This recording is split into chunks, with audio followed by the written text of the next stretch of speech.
ಜಮ್ಮು ಕಾಶ್ಮೀರದಲ್ಲಿ ಪೈಶಾಚಿಕ ಭಯೋತ್ಪಾದಕ ಕೃತ್ಯ ಇಡೀ ದೇಶವನ್ನು ನಡುಗಿಸಿದೆ.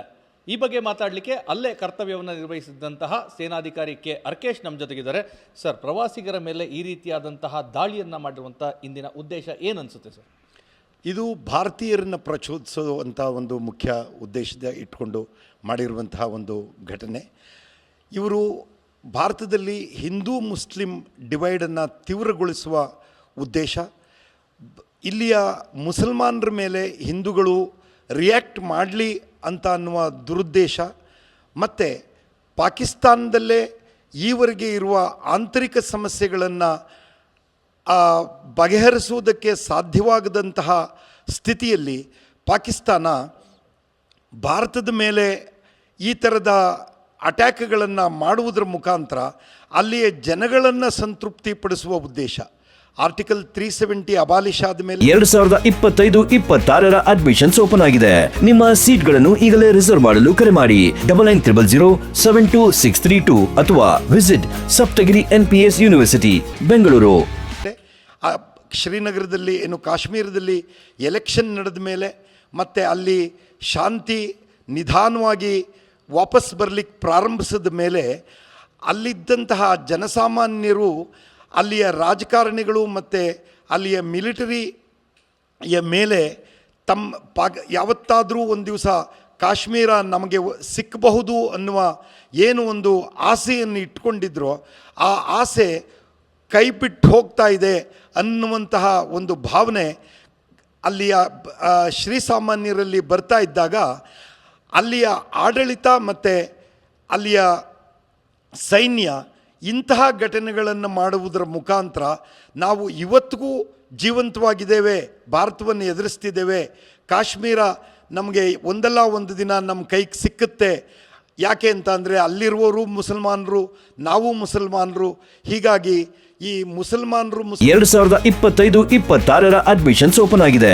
ನಿಮ್ಮ ಸೀಟ್ಗಳನ್ನು ಈಗಲೇ ರಿಸರ್ವ್ ಮಾಡಲು ಕರೆ ಮಾಡಿ 9900072632 ಅಥವಾ visit Saptagiri NPS university Bengaluru. ಮುಸಲ್ಮಾನರು ಒಟ್ಟಾಗ್ತೇವೆ ಅಂತ ಅನ್ನುವ ಭಾವನೆಯನ್ನು ಏನು ಕೆರಳಿಸಿದ್ರು ಆ ಉದ್ದೇಶದಿಂದ ಈ ಘಟನೆಯನ್ನು ಮಾಡಿದ್ದಾರೆ. ಈಗ ಭಾರತದ ಸ್ವಿಟ್ಜರ್ಲ್ಯಾಂಡ್ ಅಂತಲೇ ಆ ಒಂದು ಸ್ಥಳ ಏನು ಘಟನೆ ನಡೆದಿದೆ ಅದು ಪ್ರಸಿದ್ಧಿಯಾಗಿರುವಂಥದ್ದು. ತಾವು ಅಲ್ಲಿ ಕರ್ತವ್ಯವನ್ನು ಮಾಡಿದ್ರಿ, ಹೇಗಿದೆ ಸರ್ ಆ ಸ್ಥಳ ಅಂತ? ಬೈಸರನ್ ಅನ್ನೋ ಜಾಗ ಪೆಹಲ್ಗಾಮ್ ಬಹಳ ಕಾಶ್ಮೀರದಲ್ಲೇ ಸುಂದರವಾದಂತಹ ಜಾಗ. ಕಾಶ್ಮೀರ ಭೂಲೋಕದ ಸ್ವರ್ಗ, ಜನ್ನತ್ ಅಂತ ಹೇಳ್ತಾರೆ ಅದನ್ನು. ಆ ಜಾಗದಲ್ಲಿ ಪೆಹಲ್ಗಾಮ್ ಬಹಳ ಸುಂದರವಾದ ಜಾಗ. ಸುತ್ತಲೂ ದೊಡ್ಡ ಬೆಟ್ಟಗಳು, ಹಿಮಾವೃತವಾದ ಬೆಟ್ಟಗಳು, ಮತ್ತು ಅಲ್ಲಿಯ ಸೈಪ್ರಸ್ ಮರಗಳು, ಬಹಳ ತಿಳಿಯಾಗಿ ಹರಿಯುವ ನದಿಗಳು, ಸ್ಟ್ರೀಮ್ಗಳು. ಈ ಪ್ರದೇಶದಲ್ಲಿ ಒಂದು ಸಣ್ಣ ವ್ಯಾಲಿ ಇದೆ, ಬೈಸರನ್ ಅಂತ. ಅದನ್ನು ಸ್ವಿಟ್ಜರ್ಲ್ಯಾಂಡ್ ಆಫ್ ಇಂಡಿಯಾ ಅಂತ ಹೇಳ್ತಾರೆ. ಅಲ್ಲಿ ಹೋಗಲಿಕ್ಕೆ ಸಾಧಾರಣವಾದ ರೋಡ್ ಇಲ್ಲ. 2025-26 ಅಡ್ಮಿಷನ್ಸ್ ಓಪನ್ ಆಗಿದೆ. ನಿಮ್ಮ ಸೀಟ್ಗಳನ್ನು ಈಗಲೇ ರಿಸರ್ವ್ ಮಾಡಲು ಕರೆ ಮಾಡಿ 9900072632 ಅಥವಾ visit Saptagiri NPS university Bengaluru. ಅಲ್ಲಿ ಕುದುರೆಗಳ ಮೇಲೆ ನಡ್ಕೊಂಡು ಜನ ಹೋಗಬೇಕಾಗತ್ತೆ. ಅಲ್ಲಿ ಕಾಶ್ಮೀರದ ಈ ಕುರಿಗಾಹಿ ಜನಗಳು, ನೊಮ್ಯಾಡ್ಸ್, ಆ ಪ್ರದೇಶದಲ್ಲಿ ಹೆಚ್ಚಿದ್ದಾರೆ.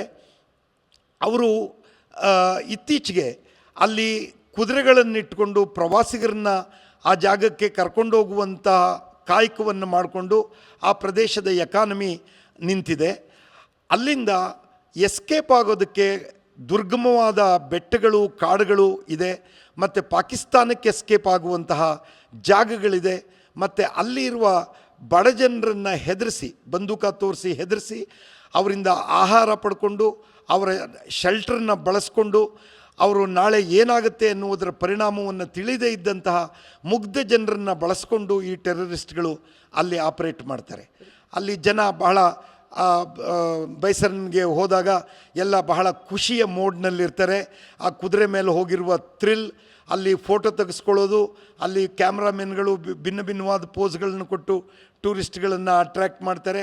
ಆ ಥರದ ಫೋಟೋಗಳನ್ನು ತಮ್ಮ ಜೀವನವಿಡೀ ತಮ್ಮ ಡ್ರಾಯಿಂಗ್ ರೂಮ್ಗಳಲ್ಲಿ ಡಿಸ್ಪ್ಲೇ ಮಾಡುವ ಉದ್ದೇಶದಿಂದ ಜನ ಬಹಳ ಖುಷಿಯ ಮೂಡ್ನಲ್ಲಿ ಅಲ್ಲಿ ಇರ್ತಾರೆ. ಅಂತಹ ಜಾಗವನ್ನು ನೋಡಿ, ಒಂದು ಲಿಮಿಟೆಡ್ ಜಾಗ, ಅದು ಒಂದು ಮೈದಾನ, ಆ ಮೈದಾನದಲ್ಲಿ ಈ ಟೆರರಿಸ್ಟ್ಗಳು ಅಟ್ಯಾಕ್ ಮಾಡಿದ್ದಾರೆ. ಅಲ್ಲಿ ಲೋಕಲ್ಗಳು ಅಂತ ಅಂದರೆ ಅಲ್ಲಿ ಬೇರೆ ಲೋಕಲ್ಗಳು ಹೆಚ್ಚು ಹೋಗಲ್ಲ. ಅಲ್ಲಿ ಬರುವ ಈ ಕುದುರೆ ಇಟ್ಕೊಂಡಿರುವಂತಹ ಜನ ಮತ್ತು ಪಾಲ್ಕಿ ಅಂದರೆ ಏನು ಪಲ್ಲಕ್ಕಿಗಳಲ್ಲಿ ಜನಗಳನ್ನ ಹೊತ್ಕೊಂಡು ಹೋಗುವಂತಹ ಕಾಯಕ ಮಾಡುವಂತಹ ಜನ ಅವರಷ್ಟೇ ಇರೋದು. ಈಗ ಆ ಒಂದು ಸ್ಥಳದಲ್ಲಿ 3-4 ಜನ ಈ ರೀತಿ ಉಗ್ರಗಾಮಿಗಳು ತಮ್ಮ ಅಟ್ಟಹಾಸವನ್ನು ಮೆರೆದಿದ್ದಾರೆ. ಅವರು ಮಾತ್ರ ಈ ಒಂದು ಆಪರೇಷನ್ ಮಾಡೋದಂಥದ್ದ, ಅಥವಾ ಸ್ಥಳೀಯರ ಒಂದು ನೆರವು, ಅಥವಾ ಈ ರೀತಿಯಾದಂಥ ಒಂದು ಮಾಸ್ಟರ್ ಮೈಂಡ್ಗಳು ಇವೆಲ್ಲವೂ ಸಹ ಇರುವಂಥದ್ದು ಏನನ್ಸುತ್ತೆ ತಮಗೆ ಅಂತ? ಇದರಲ್ಲಿ 3 ಜನರ ಪಾತ್ರ ಇರುತ್ತೆ. ಟೆರರಿಸ್ಟ್ಗಳು ಬಂದೂಕ ಹಿಡ್ಕೊಂಡು ಬಂದು ಗುಂಡು ಹಾರಿಸಿದಂತಹ ವ್ಯಕ್ತಿ ಅಷ್ಟೇ ಟೆರರಿಸ್ಟ್ ಅಲ್ಲ, ಅವನು ನಮಗೆ ಕಣ್ಣಿಗೆ ಕಾಣುವ ಟೆರರಿಸ್ಟ್. ಕಣ್ಣಿಗೆ ಕಾಣದೆ ಈ ಟೆರರಿಸ್ಟನ್ನು ಮುಂದಕ್ಕೆ ತಳ್ಳುವಂತಹ ಜನ, ಅವ್ರನ್ನ ಓವರ್ ಗ್ರೌಂಡ್ ಟೆರರಿಸ್ಟ್ ಅಂತೇಳಿ, ಇವ್ರನ್ನ ಅಂಡರ್ಗ್ರೌಂಡ್ ಟೆರರಿಸ್ಟ್ಸ್ ಅಂತ ಹೇಳ್ತೇವೆ. ಇವರು ಶ್ರೀಸಾಮಾನ್ಯರಂತೆ ಓಡಾಡ್ತಾ ಇರ್ತಾರೆ.